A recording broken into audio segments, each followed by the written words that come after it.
अनंत कोटि ब्रह्मांड नायक राजा धीराज योगीराज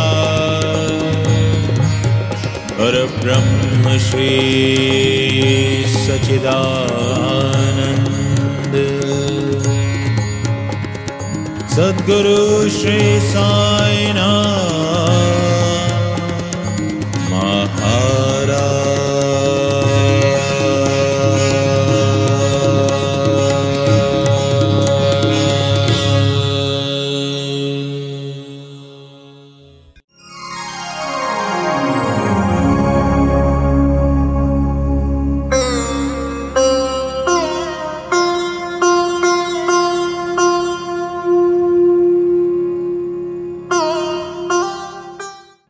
ये जो पीछे बाबा की आप तस्वीर देख रहे हैं, इसकी भी एक बड़ी मजेदार कहानी है। ये इसी श्री साईं समर्पण समिति जो ये कथा आयोजित करवा रही है, उन्होंने 2019 में इन्हीं दिनों में जो कथा हुई थी उसमें ये तस्वीर प्रयुक्त की थी। 19 के बाद 20 और 20 के बाद 21, 21 के बाद 22, 3 साल में बहुत कुछ बदल गया। कुछ लोग तारीख बन गए, लेकिन ये तस्वीर 3 साल से यहीं की यहीं है। ये तस्वीर कहीं नहीं गई। हम लॉकडाउन में भी आते थे, बाबा ने बुलाया, जब जब भी लॉकडाउन में आए इस तस्वीर को यहीं पाया। और जब मुझसे आज सवेरे पूछा गया कि भाई जी हम आपके पीछे जो बाबा की तस्वीर है उसको नई छपवाएं या वही चलने दें, मैंने कहा जिसको 3 साल में कोई नहीं हिला पाया, जिसको 103 साल में जिसका विश्वास तमाम लोगों की अनर्गल बातचीत करने के बाद कम ना हो पाया, उसकी तस्वीर को बदलने वाले हम कौन होते हैं यार। वही तस्वीर है और बाबा करेंगे आगे भी जब जब कथा हो यही तस्वीर इस्तेमाल में आती रहे। और न जाने कितने कलाकार, बहुत कम प्रोग्राम हुए हैं लेकिन इस मंच पर आए और सबके पीछे यही श्री साईं अमृत कथा के लिए छपवाई गई तस्वीर लगातार मुसलसल उनको आशीर्वाद देती हुई यहीं पर। क्या करेंगे साहब। अभी मेरे मुंह से निकला कि कुछ लोग तारीख बन गए हैं। इन 3 सालों में बहुत लोगों का साथ छूट गया, बहुत अजीजों को खोया है। शिरडी में भी बहुत सारे लोगों को खोया है, लेकिन 2 अजीजों को मैं याद करूंगा आज इस कथा के इस मंच से, जिनकी कमी बहुत खलती है। एक मेरे बहुत अजीज मित्र, साईं बाबा संस्थान शिरडी के जन संपर्क अधिकारी श्री मोहन यादव, उनको हमने खोया। और दूसरी जिनको walking encyclopedia on Sai Baba, विनी चितलूरी, उनके साथ बैठ के बहुत आध्यात्मिक चर्चाएं हमारी होती थी। बाबा के रूप, स्वरूप, गुण, स्वभाव पर हमारी बहुत बातें होती थी। और उनकी सज्जनता के मैं कायल हूं कि खुद बाबा के बारे में उन्होंने इतनी रिसर्च करी, इतने लोगों से वो मिली, लेकिन उनमें अहंकार नाम मात्र को ना था। श्री मोहन यादव कोरोना से तो काफी कुछ ठीक हो गए थे, लेकिन उनको जो इंजेक्शन दिए गए उससे उन्हें रिएक्शन हो गया और ब्रेन हैमरेज के चलते उनकी मृत्यु हुई। कहा यही जाता है कि कोरोना के कारण हुई, लेकिन 26 सितंबर 2020 को श्री मोहन यादव ने अंतिम सांस ली। और तीसरे अजीज जिनकी मैं बात करने जा रहा हूं, उन्होंने 26 सितंबर 2021 को अंतिम सांस ली, और वो थे श्री साईं बाबा संस्थान शिरडी के पहले जनसंपर्क अधिकारी श्री श्याम सुंदर शहाणे। उन्होंने भी नासिक के उसी अस्पताल में अंतिम सांस ली जिसमें श्री मोहन यादव ने अंतिम सांस ली, और दोनों के जाने का कारण भी लगभग एक सा बन गया। 1 साल का अंतराल, वही तारीख। बहुत याद आती है। आज की ये कथा मैं इन्हीं दिवंगत आत्माओं को समर्पित करता हूं, जिन्होंने कहीं ना कहीं बाबा से मेरी निकटता बढ़ाने में, बाबा की मर्जी से, बाबा की कृपा से ही बहुत अनूठा योगदान दिया। फूल खिलते हैं, लोग मिलते हैं, पतझड़ में जो फूल मुरझा जाते हैं, वो बहारों के आने से खिलते नहीं। कुछ लोग एक रोज जो बिछड़ जाते हैं, वो हजारों के आने से मिलते नहीं।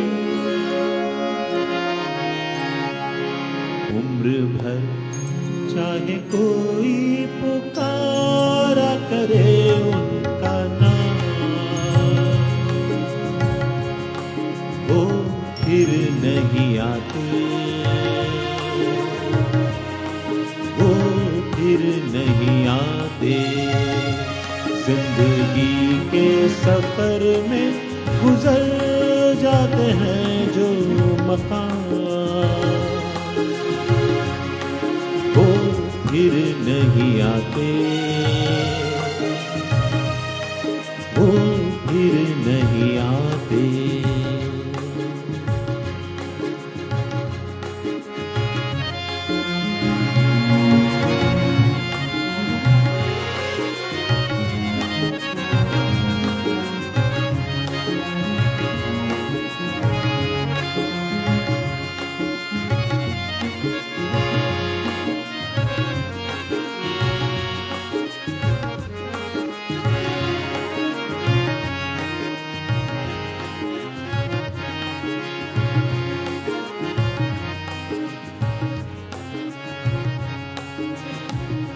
आँख धोखा है क्या भरोसा है, आँख धोखा है क्या भरोसा है। सुनो दोस्तों, शक जिंदगी का दुश्मन है, अपने दिल में इसे घर बनाने न दो। कल तड़पना पड़े याद में जिंदगी, रोक लो रूठ कर उनको जाने न दो। बाद में प्यार के चाहे भेजो हजारों सलाम, वो फिर नहीं आते, वो फिर नहीं आते।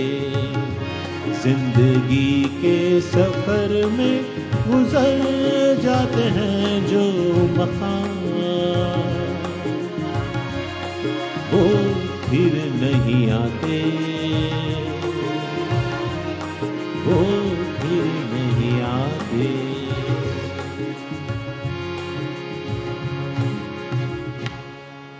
सुबह आती है, रात जा जाती है, सुबह आती है, रात जाती है, यूं ही वक्त चलता ही रहता है, रुकता नहीं। एक पल में ये आगे निकल जाता है, आदमी ठीक से देख पाता नहीं, और पर्दे पे मंजर बदल जाता है। एक बार चले जाते हैं जो दिन रात सुबह शाम, वो फिर नहीं आते, वो फिर नहीं आते। जिंदगी के सफर में गुजर जाते हैं जो मकाम, वो फिर नहीं आते, वो फिर नहीं आते, वो फिर नहीं आते।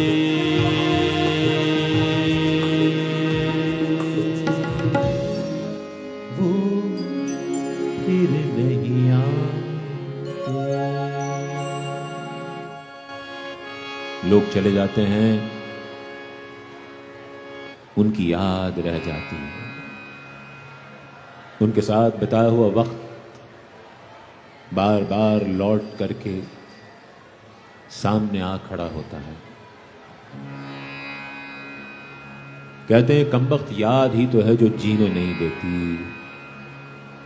लेकिन ये याद ही तो है जो जीने का सलीका सिखाती है। आज सोमवार है, हम महादेव की पूजा अर्चना करते हैं। हम लोगों ने भगवान को बांध दिया है। सोमवार को शंकर, मंगलवार को आदि शक्ति, बुधवार को गणपति, गुरुवार को साईं बाबा, शुक्रवार को लक्ष्मी जी, शनिवार को शनिदेव, और इतवार हमने फ्री रखा है, जिनका दिल करता है उनको पूज लेते हैं।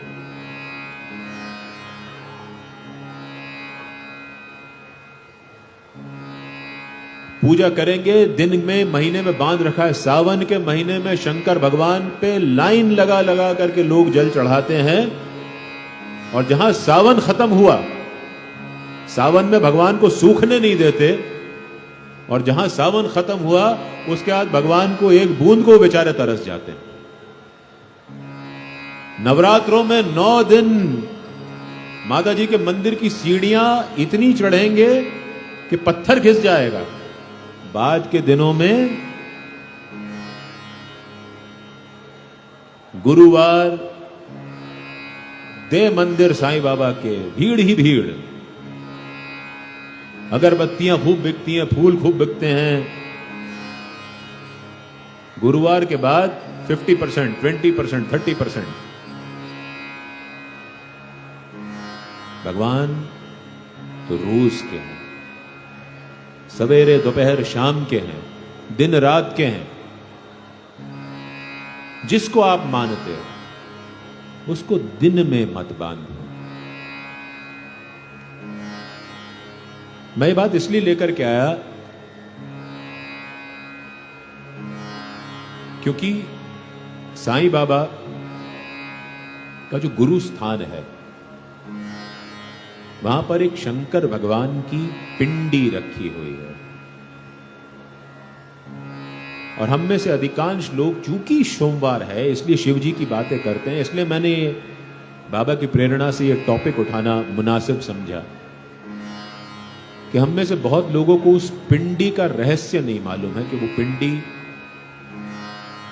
किसकी है, कहां से आई, वो स्थापित वहां पर कैसे हुई, क्या कारण है कि साईं के गुरुस्थान पे वो पिंडी वहां पर रखी हुई है, साईं बाबा की तस्वीर के सामने। आज बाबा की प्रेरणा थी कि उसी श्लोक से बाबा ने शुरुआत कराई कि सदा निम्ब वृक्षस्य मूलादिवासा सुधा स्त्राविणम तिक्तम अप्य प्रियम तम तरु कल्प वृक्षादिकम साधयंतम नमामीश्वरम सदगुरुम साईनाथम। उपासनी महाराज ने जब इस गुरुस्थान पे पादुकाओं की स्थापना हुई तो ये श्लोक लिख करके दिया था, जो पादुकाओं के नीचे एक संगे मरमर की शिला पर शिलालेख के रूप में कई साल तक स्थापित था। और बाद में जब यहां से देखा गया कि जो गुरुस्थान है उसके चलते नीम की जड़ों को ना तो गर्मी पहुंच पा रही है, न सूरज का ताप पहुंच पा रहा है, और वो कमजोर होने लगा, तो पूरा गुरुस्थान तोड़ दिया गया। उसकी जगह एक छोटी सी मढ़िया की स्थापना कर दी गई। वो जो उपासनी महाराज ने जो श्लोक लिखा था, वो पत्थर आज म्यूजियम में संभाल करके रखा हुआ है। तो वो जो पिंडी है उसके पीछे बाबा का एक ऐसा अनूठा भक्त है जिसके लिए बाबा रोए थे।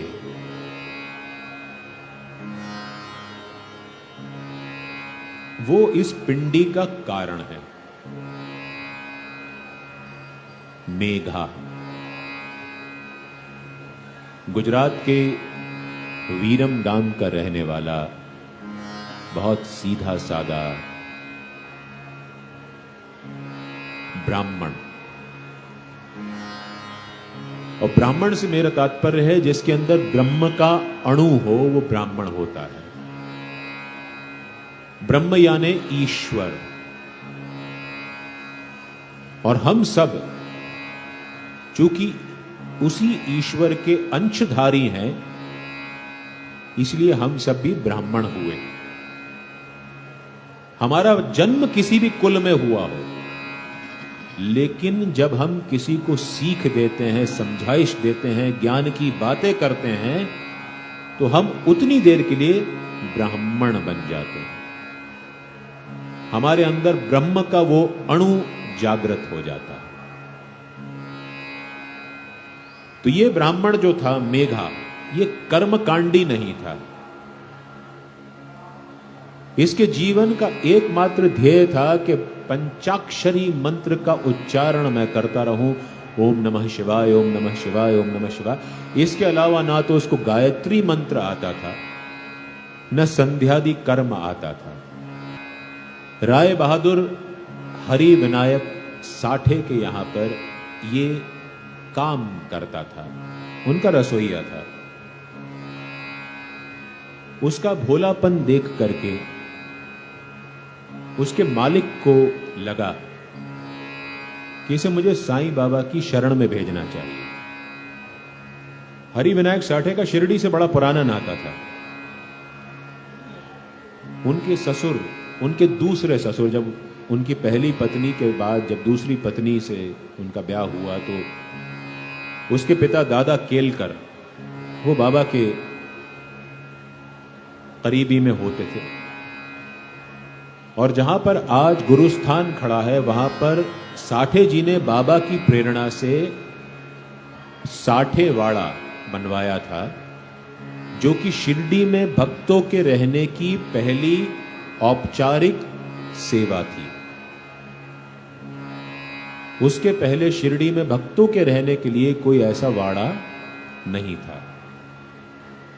बाद में समय बदला, जब मंदिर का जीर्णोद्धार हुआ तो वो वाड़ा तोड़ दिया गया, लेकिन वो वाड़ा आज जहां गुरुस्थान है उसके पास था।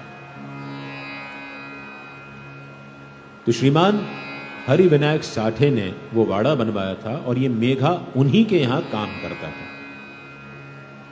उन्होंने बाबा की प्रेरणा से इस मेघा को बाबा की शरण में भेजा, ये कह करके कि मेघा वो तो तेरे शिव के अवतार हैं। लेकिन जैसा हम लोगों में होता है, मानव बुद्धि, मेघा ने उनकी जात के बारे में पूछ लिया। तो बाबा के जात को लेकर के बड़ी धुंध छाई है। वो हिंदू थे, मुसलमान थे, ये किसी को नहीं पता। कभी किसी ने जानने की कोशिश भी करी तो बाबा ने उसको पता नहीं होने दिया। यहां तक के श्री साईं सच्चरित्र में यह उल्लेख भी आता है कि जिसने ये जानने की कोशिश भी करी, जो ये मन में भाव लेकर के बाबा के पास गया, उसको अपना प्रश्न विस्मरित हो गया, यानी वो भूल गया। जैसे ही उसको यह पता चला कि बाबा पहनावे से, बोलचाल से, रहन सहन से मुसलमानों के जैसा रहते हैं, तो उसके मन में भाव आ गया कि अब मुझे शिरडी नहीं जाना है। मैं उच्च कुल का ब्राह्मण, मैं मुसलमान के जाके दर्शन करूं, उसको शिव मान के, संभव ही नहीं है। लेकिन हरि विनायक साठे की जिद थी कि वो जाए। वो आया, मस्जिद माई के दरवाजे तक ही पहुंचा था कि बाबा की गड़गड़ाती हुई आवाज उसके कानों में पड़ी, तू उच्च कुल का ब्राह्मण और मैं एक यवन, निकल जा यहां से, यहां क्या करने आया है?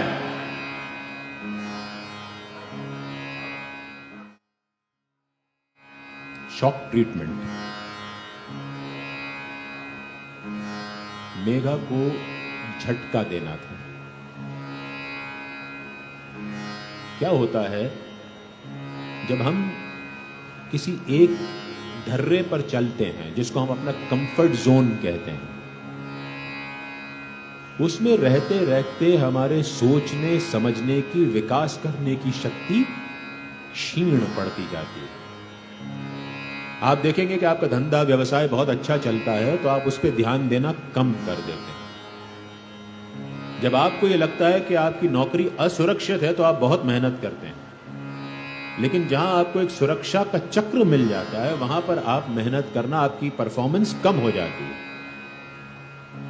आपकी एफिशिएंसी, क्षमता, दक्षता घट जाती है। यानी आप अपने कंफर्ट जोन में आ गए, जहां से आपकी प्रगति रुक जाती है, क्योंकि नए विचारों को आप उस दायरे के अंदर नहीं आने दे रहे हैं। तब आपको एक शॉक ट्रीटमेंट मिलता है।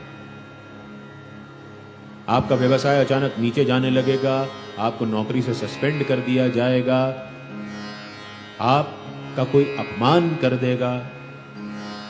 ये शॉक ट्रीटमेंट होता है, जिससे आप वापस अपनी खोई हुई क्षमता, दक्षता, सोचने समझने की शक्ति पुनः प्राप्त कर सकें।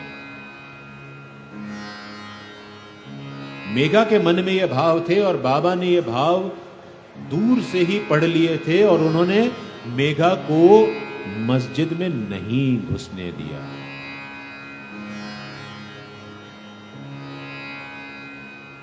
मेघा बड़ा मायूस।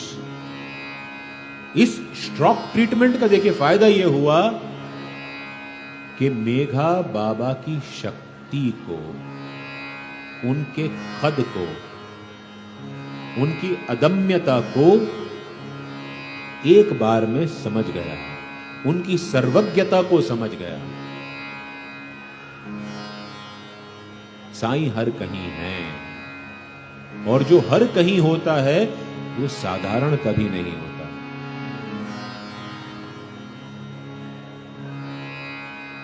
बाबा की इजाजत नहीं थी, मेघा द्वारका माई की सीढ़ियां चढ़ नहीं पाया।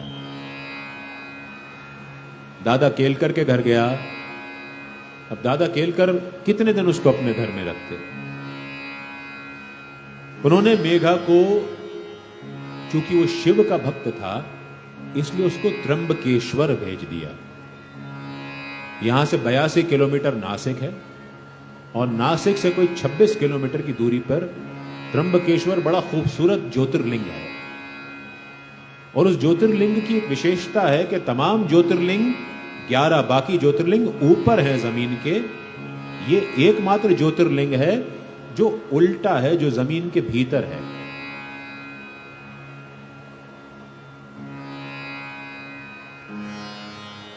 मेघा त्र्यंबकेश्वर गया,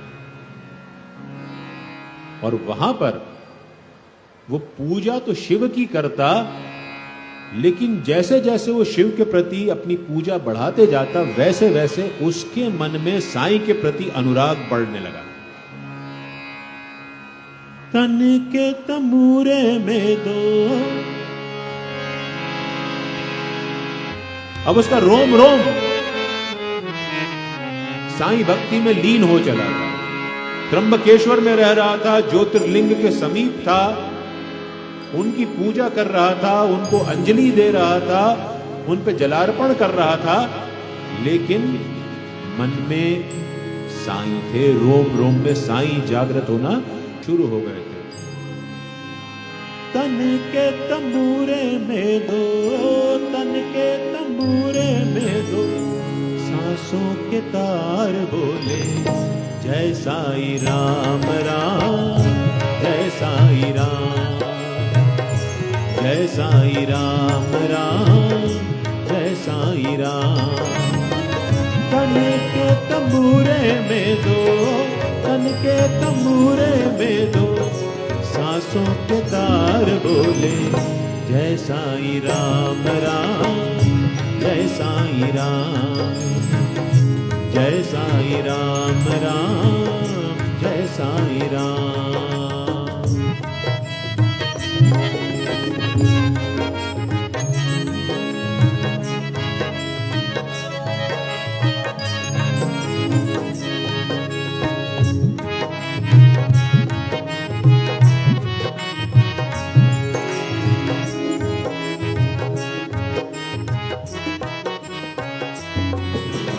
लगन लगी रे साईं बाबा से, जगी रे जगमग ज्योति, जगी रे जगमग ज्योति। लगन लगी रे साईं बाबा, जगी रे जगमग ज्योति, जगी रे जगमग ज्योति। साईं नाम का हीरा पाया, साईं नाम का मोती, साईं नाम का मोती। साईं नाम का हीरा पाया, साईं नाम का मोती, साईं नाम का मोती। बहती अखियों से, बहती अखियों से, आंसुओं की धार बोले, जय साईं राम राम, जय साईं राम, जय साईं राम राम, जय साईं राम।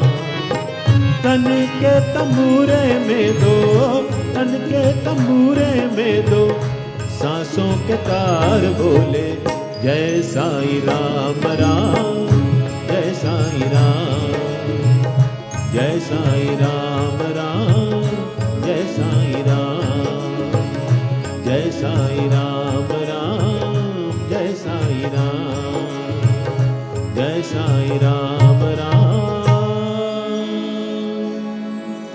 जय साईं राम। त्र्यंबकेश्वर में रहते रहते मेघा को 1 साल हो गया था। 1 साल में वो साईं का आशिक बन गया था। उसका मन बार बार उड़ करके बाबा के पास आने को कर रहा था। उसने दादा केलकर को चिट्ठी लिखी, दादा केलकर ने उसको भाड़ा भेजा, तो त्र्यंबकेश्वर से शिरडी आया।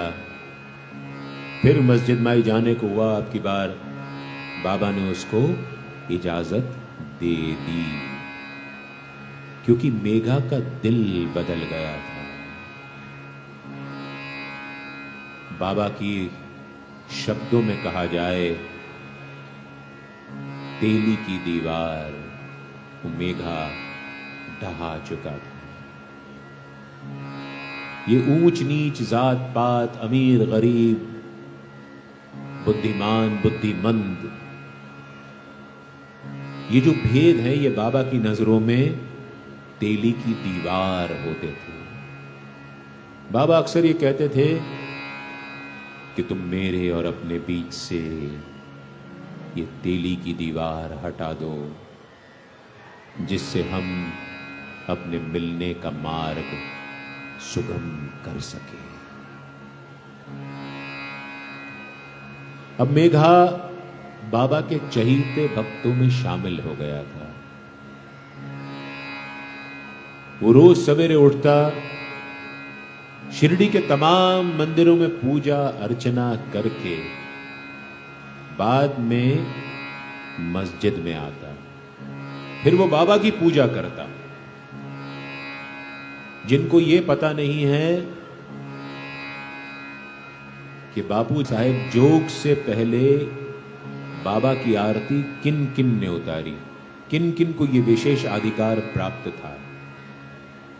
सबसे पहले कृष्णा जी नूलकर, जिन्होंने गुरु पूर्णिमा 1905 बाबा की आरती मस्जिद माई में सबसे पहले उतारी। कृष्णा जी नूलकर के देह छोड़ने के बाद ये जिम्मेदारी मेघा के पास आ गई,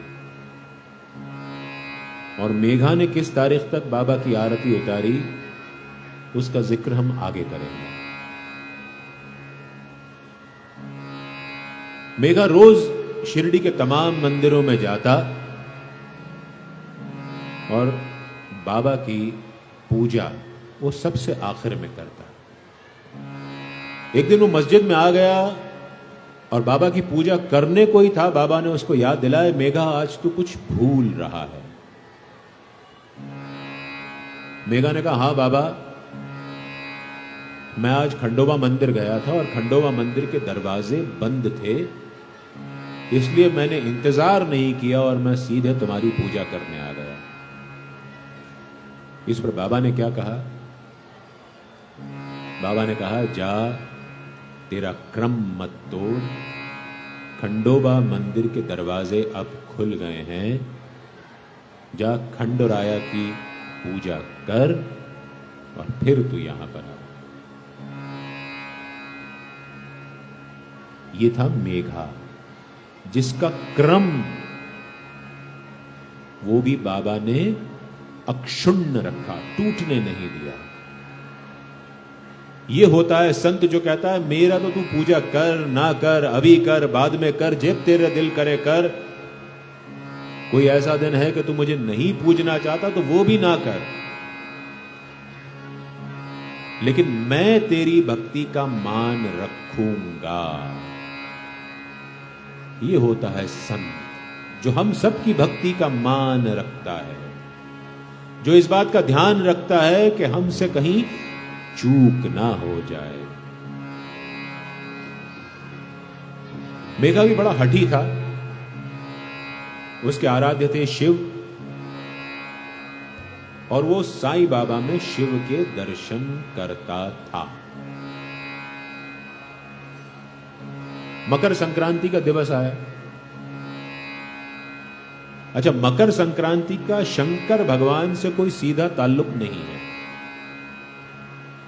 लेकिन चूंकि हम लोगों के दिमाग में यह बात बैठ गई है, शंकर का अपभ्रंश है, इसलिए हमने मकर संक्रांति को शंकर भगवान के साथ जोड़ दिया। और इसीलिए मकर संक्रांति पे शिव मंदिरों में मेले लगते हैं, जबकि मकर संक्रांति के बहुत सारे अलग अलग अर्थ हैं। संक्रांति का अर्थ होता है संक्रमण काल,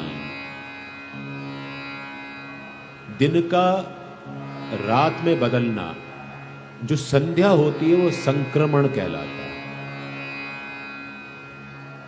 रात का दिन में बदलना, जब पौ फटती है, जब सूरज की आरुषि निकलने को होती है, पहली किरण निकलने को होती है, और तब जो समय होता है वो संक्रमण काल कहलाता है, बदलाव का समय। जब बहुत ज्यादा ठंड पड़ रही होती है, मकर संक्रांति के दिन से सूर्य कहते हैं कि अपनी दिशा बदलता है, लेकिन सूर्य अपनी दिशा नहीं बदलता है। अपनी धुरी पर सूर्य के इर्द गिर्द गोल गोल घूमती हुई पृथ्वी का सूर्य को देखने का कोण बदल जाता है, इसलिए लगता है हमको कि सूर्य ने दिशा बदल ली है। इसीलिए हम कहते हैं कि सूर्य उत्तरायण हो गया है।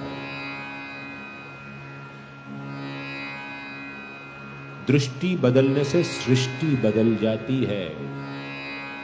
आप चीजों को देखने का अपना कोण बदलिए, दुनिया बदल जाएगी। मकर संक्रांति का महत्व ये होता है।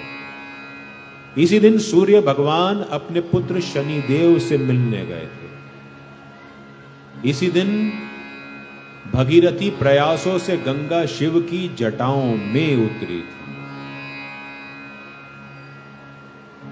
बहुत सारे अलग अलग अर्थ हैं। ऋतु परिवर्तन का द्योतक है मकर संक्रांति। इस दिन से हवाओं की दिशाएं बदल जाती हैं। तो एक दिन मकर संक्रांति के दिन आप शंकर भगवान को पूजिए। कहीं ये मत कहना कि भाई श्री साईं अमृत कथा में ऐसा सुना है कि मकर संक्रांति के दिन शंकर भगवान को नहीं पूजना चाहिए। ऐसा नहीं कहा मैंने आपसे। आप पूजिए, मैं तो कह रहा हूं रोज आप जिसको पूजना चाहते हैं पूजिए। रोज आप शंकर को पूजिए, गणपति को पूजिए, गुरु नानक देव को पूजिए, जीसस क्राइस्ट को पूजिए, पैगंबर हजरत मोहम्मद को पूजिए, गुरु गोविंद सिंह जी को पूजिए, नानक देव को पूजिए। जिसको पूजना है पूजिए, लेकिन अपना विश्वास उनके अंदर अखंड रखिए। इसी विश्वास को बाबा ने नाम दिया श्रद्धा, जो किसी भी तौर पर हिले नहीं। चाहे दुनिया इधर की उधर हो जाए, तुम्हारे इर्द गिर्द सब कुछ उलट पुलट हो जाए, श्री साईं सच्चरित्र में लिखा है, तुम शांत चित्त बैठे रहना। और ऐसी परिस्थितियों में जब पूरी दुनिया हमारे इर्द गिर्द उल्टी घूम रही हो, उलट पुलट हो रही हो, हम शांत चित्त कैसे बैठ सकते हैं अगर हमारे अंदर श्रद्धा ना हो।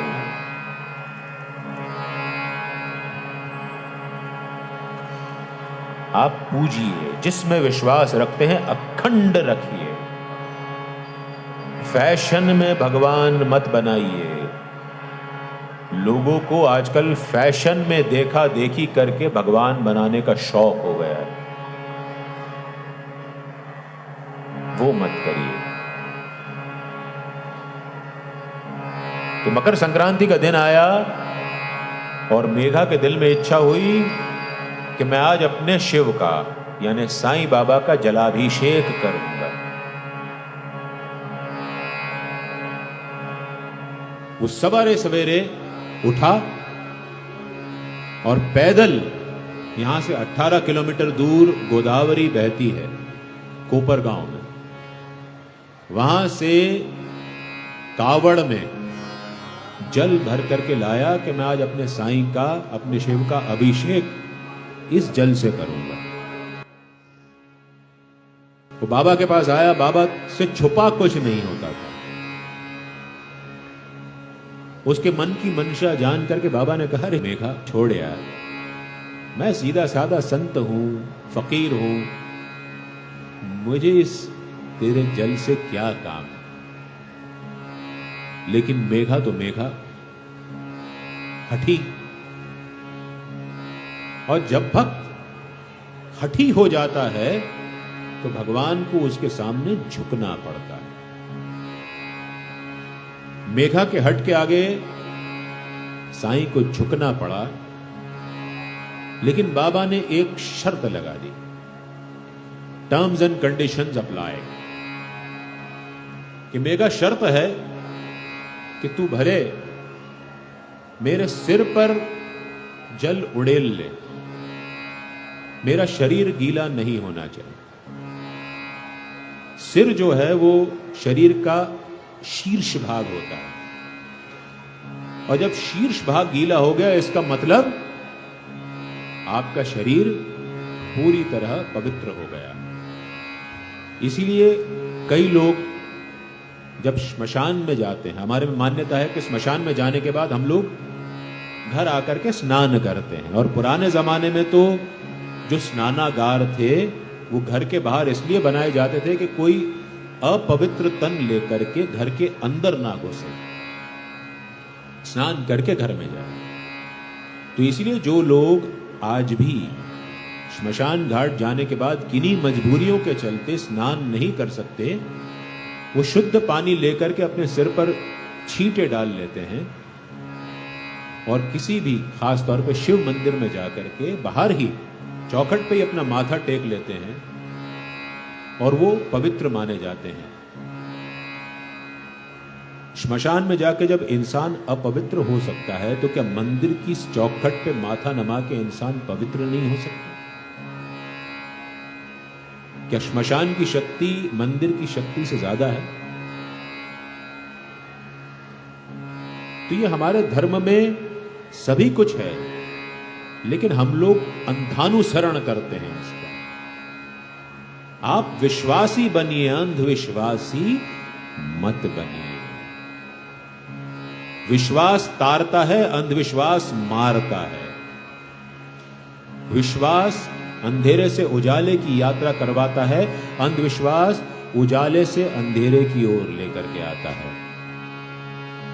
विश्वास उलझन से सुलझाव की ओर ले जाता है और अंधविश्वास सुलझाव से उलझन की ओर ले आता है। साईं विश्वास है, साईं अंधविश्वास नहीं है। तो बाबा ने शर्त रख दी कि मेघा तू चाहे जो कर ले, मेरा सिर्फ सिर गीला होना चाहिए, शरीर गीला नहीं होना चाहिए। मेघा ने घड़ा उठाया, आंख बंद करी, ओम नमः शिवाय, ओम नमः शिवाय, ओम नमः शिवाय, ओम नमः शिवाय, ओम नमः शिवाय करते हुए पूरा का पूरा जल बाबा के सिर पर उड़ेल दिया। कैलाश के निवासी नमो बार बार हूँ, नमो बार बार हूँ। आयो शरण तिहारी मोरे तार तार जय हो। आयो शरण तिहारी मोहे तार तार दो। कैलाश के निवासी नमो बार बार हूँ, नमो बार बार हूँ। आयो शरण तिहारी मोहे तार तार दो। आयो शरण तिहारी मोहे तार तार दो। कैलाश के निवासी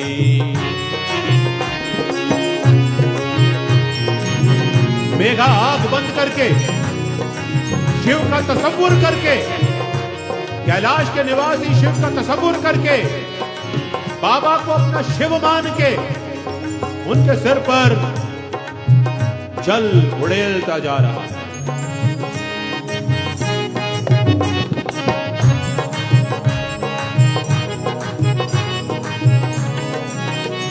भक्तों को तूने शिव कभी निराश ना किया। भक्तों को तूने शिव कभी निराश ना किया। भक्तों को तूने शिव कभी निराश ना किया। भक्तों को तूने शिव कभी निराश ना किया। जो भी मांगा जिसने मांगा तूने है दिया। जो भी मांगा जिसने मांगा तूने है दिया। जो भी मांगा जिसने मांगा तूने है दिया। जो भी मांगा जिसने मांगा तूने है दिया। बड़ा है तेरा दायजा हो,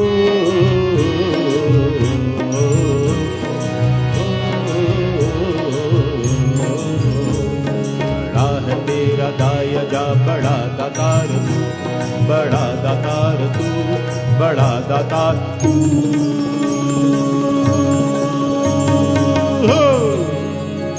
ये भोले, ये भोले, ये भोले। कैलाश के निवासी नमो बार बार, नमो बार बार हो। आयो शरण तिहारी बोले तार तार तू। आयो शरण तिहारी बोले तार तार तू। कैलाश के निवासी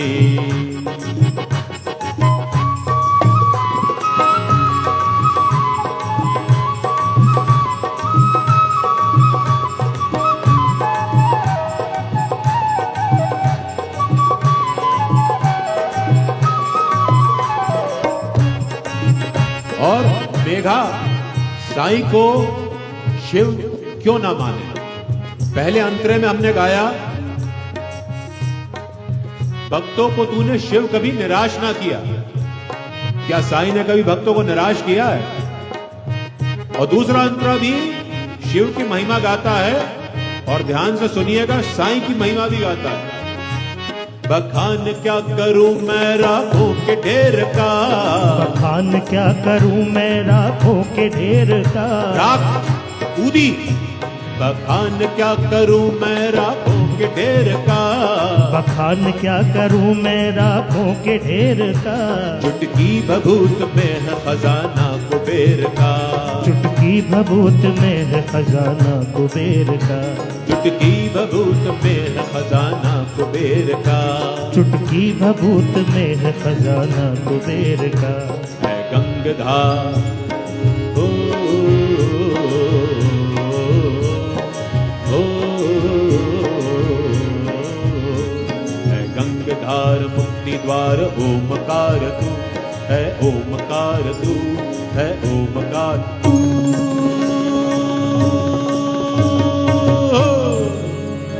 हे भोले, हे भोले, हे भोले। कैलाश के निवासी नमो बार बार हो, नमो बार बार हो। आयो शरण तिहारी मोरे तार तार तू, आयो शरण तिहारी बोले तार तार तू। कैलाश के निवासी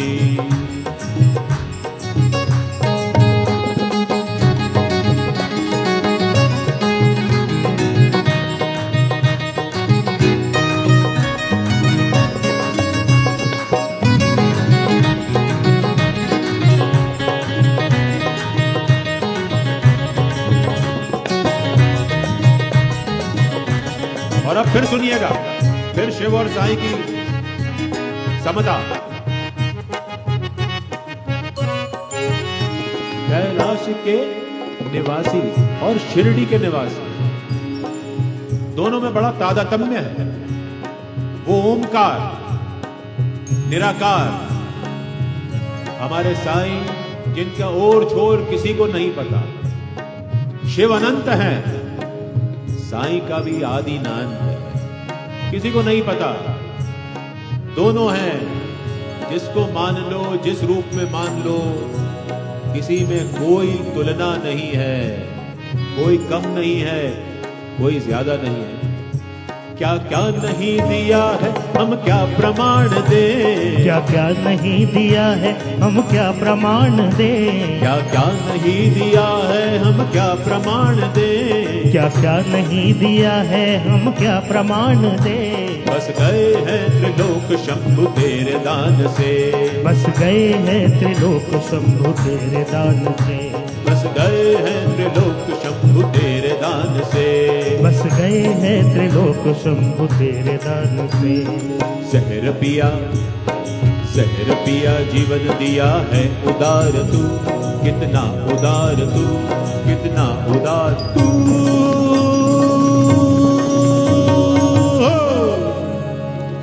हे भोले, हे भोले, हे भोले। कैलाश के निवासी नमो बार बार हो, नमो बार बार हो। आयो शरण तिहारी बोले तार तार तू, आयो शरण तिहारी बोले तार तार तू। कैलाश के निवासी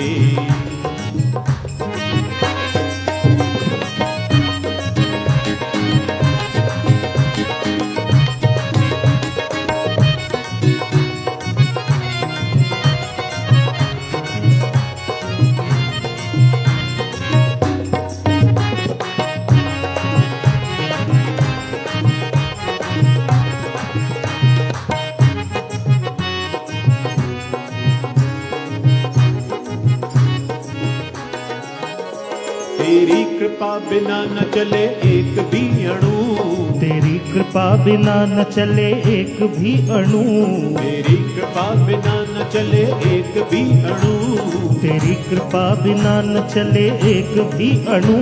लेते हैं श्वास तेरी दया से कणु कणु, लेते हैं श्वास तेरी दया से कणु कणु, लेते हैं श्वास तेरी दया से कणु कणु, लेते हैं श्वास तेरी दया से कणु कणु। कहे कहे दाद एक बार मुझको निहार तू, मुझको निहार तू, मुझको निहार तू।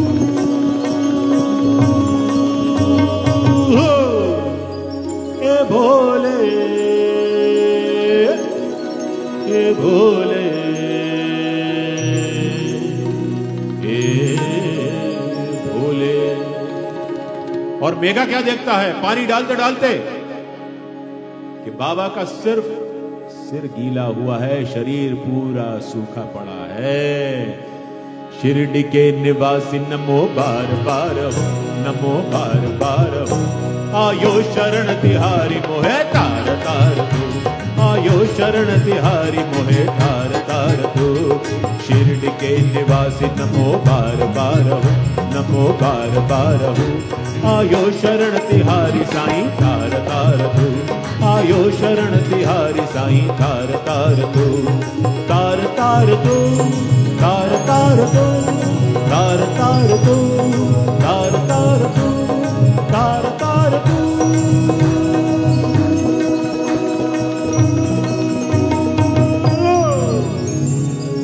ए भोले, ए साईं,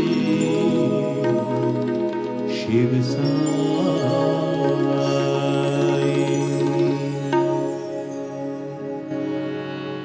शिव कहो, साईं कहो, सब जायज है। विश्वास किसी में भी रखो, लेकिन अपना विश्वास स्थिर कर लो। विश्वास अगर स्थिर नहीं है तो सब गड़बड़ है। शरीर में श्वास और जीवन में विश्वास, अगर ये दो है तो आप भव सागर से पार हो जाएंगे। मेघा, उसने बाबा की पूजा अलग अलग प्रकार से की। जब श्यामराव जयकर जब बाबा की पेंटिंग बनाने आए जो मस्जिद माई में लगी है, उन्होंने मेघा की भक्ति को ध्यान में रखते हुए बाबा के जो साफा पहना हुआ है उसके ऊपर बिली पत्र बनाए हैं। आप साईं को जिस रूप में पूजेंगे साईं आपको उसी रूप में मिल जाएंगे। आपको यहां वहां भटकने की कोई आवश्यकता नहीं है। और साईं ऐसे हैं जिनको कहीं आने जाने से कोई चीज रोकती नहीं है। वो भी मेघा का एक किस्सा है। एक रात को मेघा सो रहा था। वो जमाना मोबाइल का नहीं था, नहीं तो हम लोग व्हाट्सएप, इंस्टाग्राम, ट्विटर, फेसबुक देखते देखते सोते हैं और वो जो नींद होती है वो अधूरी रहती है। वो चैन की नींद के दिन थे जब मेघा सो रहा था। वो जमाना होता था जब हम शरीर को आराम देने के लिए सोते थे, अब हम रात में मोबाइल को आराम देने के लिए सोते हैं। मेघा सो रहा था, उसने स्वप्न देखा। अच्छा, जब चैन की नींद आप सोते हैं ना तो आपको स्वप्न भी जो है वो साईं के आते हैं, और जब आप बेचैनी की नींद सोते हैं तो आपको सपने बड़े खराब खराब आते हैं।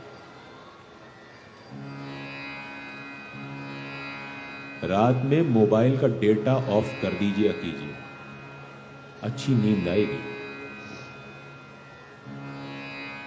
कोई बहुत बड़ा परेशानी का पहाड़ नहीं टूटने वाला अगर आपने किसी का रात को व्हाट्सएप चेक नहीं किया तो। और अगर वाकई में कोई पहाड़ टूटने वाली बात है तो आदमी व्हाट्सएप नहीं करेगा, फोन कर देगा। इसलिए चिंता ना करें। आज से रात को अगर बाबा के स्वप्न देखने हैं तो डेटा ऑफ, कोई नोटिफिकेशन नहीं आना, बिल्कुल बंद। तो सपना देखा मेघा ने कि बाबा आए हैं।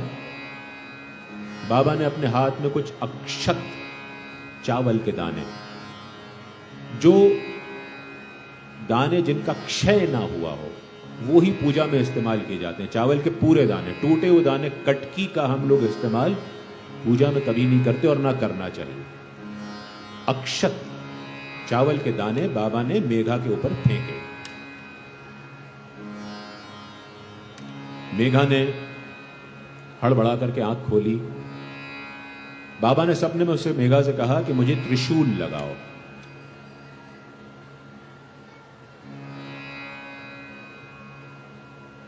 उसने हड़बड़ा करके आंखें खोली, देखा बाबा नहीं थे, वो अपने सिरहाने पे सिर रख करके सो रहा था, लेकिन अक्षत उसके सिरहाने के इर्द गिर्द पड़े थे।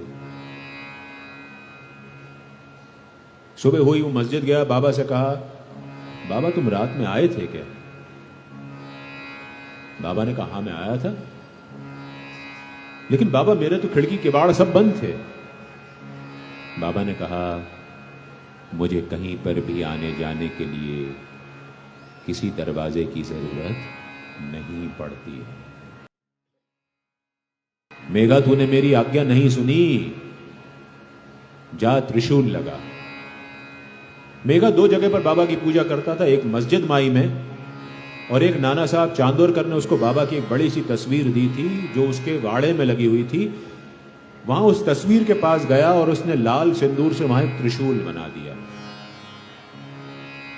वो दिन गुजर गया। दूसरे दिन सवेरे एक रामदासी भक्त पुणे से आया। वो बाबा को भेंट में देने के लिए एक शिवलिंग लेकर के आया।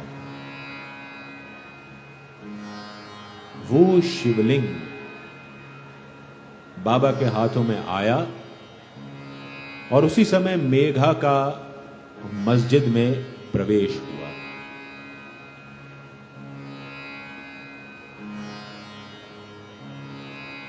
मेघा ने शिवलिंग देखा, बाबा ने मेघा की आंखों की चमक देखी और बाबा ने मेघा से कहा ले तेरे भोले आ गए। ये कहकर के उस शिवलिंग बाबा ने मेघा को दे दिया। बाबा का और मेघा का प्रेम यूं ही चलता रहा। धीरे धीरे मेघा की तबीयत खराब रहने लगी। वो रोज सवेरे शाम बाबा की आरती उतारता और इतने अनूठे तरीके से उतारता हम और आप सोच भी नहीं सकते। एक टांग पर खड़ा होकर के केवल अधोवस्त्र पहन के, यानी केवल धोती पहन करके वो एक टांग पर खड़ा होके जोर जोर से आरती घुमा करके बाबा की आरती करता था। मेघा की तबीयत खराब होने लगी। दादा साहब खापर्डे अपनी डायरी में लिखते हैं, 12 जनवरी का किस्सा लिखते हैं 1912 कि आज मेघा को आने में देर हो गई, उसकी तबीयत ठीक नहीं थी। हम सब ने उसको बुलाया, बड़ी मुश्किल से वो आया और उसने बाबा की आरती उतारी। 12, 13, 14 मेघा की तबीयत बिगड़ती जा रही थी। उत्तरायण 15,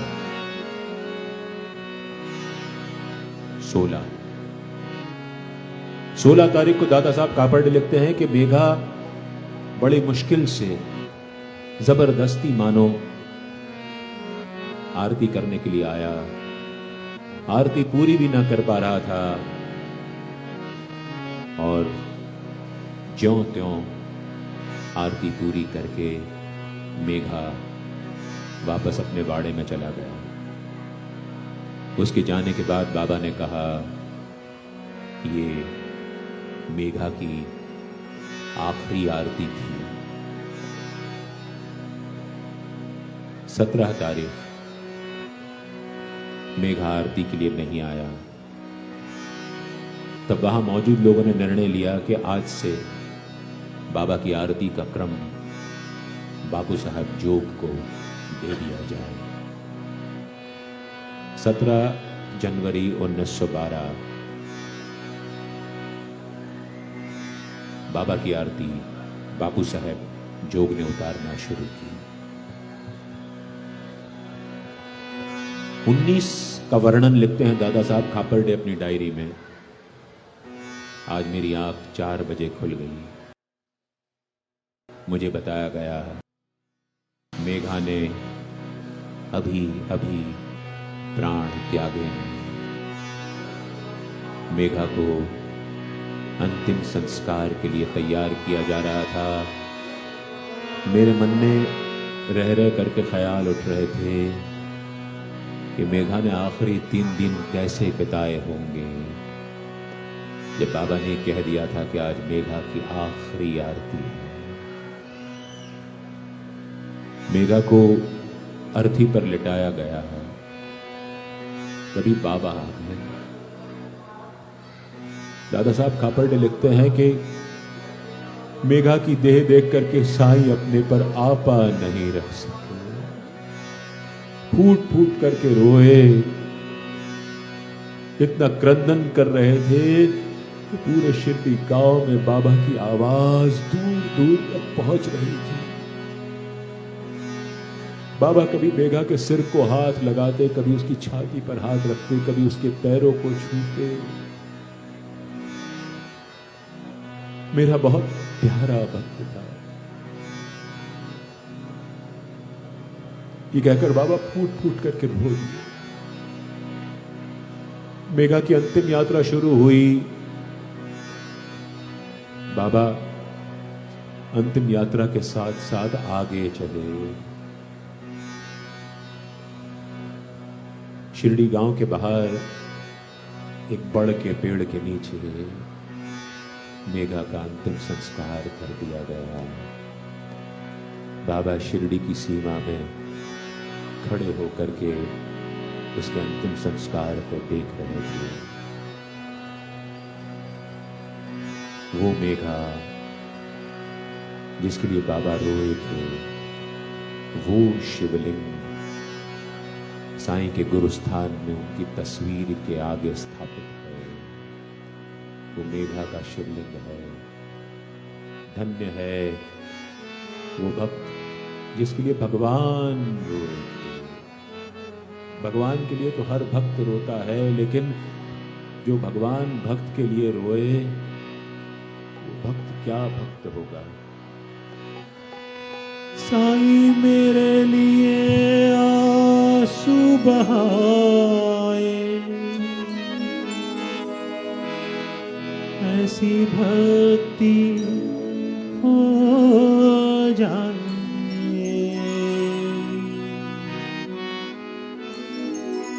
रोऊं अब किसके लिए मैं, मेरे साईं है जन्नत मेरी। जाना कहाँ इस दुनिया को छोड़ के, सो जाऊं मैं साईं की शरण में, सो जाऊं मैं साईं की शरण में, सो जाऊं। यही मिलेगा आराम मुझे सच्चा रे, सो जाऊं मैं साईं की शरण में, सो जाऊं मैं साईं की शरण में, सो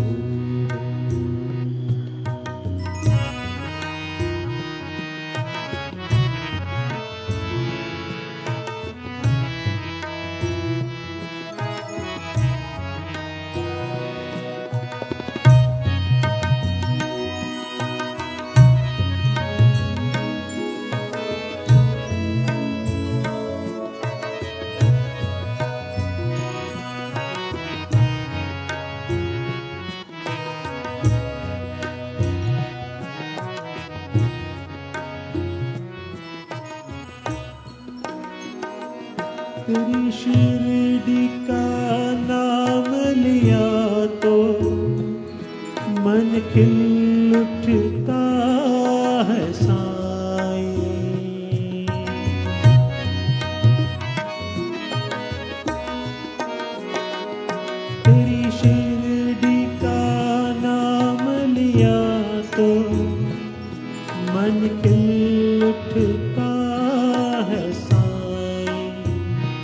ऐसा क्या है तेरी शिरडी में, कोई बूझ न पाया साईं।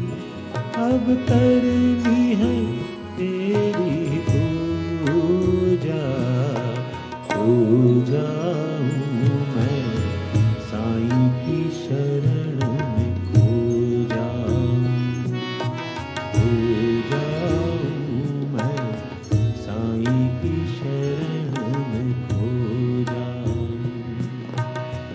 यही मिलेगा आराम मुझे सच्चा रे, खो जाऊं मैं साईं की शरण में खो जाऊं, खो जाऊं साईं की शरण में खो जाऊं। आज की कथा को बस यहीं विश्राम देने का समय हो गया है। मेघा को याद करते हुए हम सब आज बाबा से इजाज़त चाहते हैं। कल फिर बाबा की इच्छा और अनुमति रही तो हम लोग 7:30 बजे ठीक इसी स्थान पर बाबा की बातें करने के लिए पुनः एकत्रित होंगे। आप सभी को बाबा का बहुत बहुत प्यार, आशीर्वाद पहुँचे। आपके जीवन में कभी कोई कठिनाई ना आए, और अगर आए तो साईं उसको छिन्न भिन्न कर दे। जब भी मन टूटे प्रार्थना करते रहिए, बोलते रहिए, दोहराते रहिए, बाबा भली कर रहे, बाबा भली कर रहे।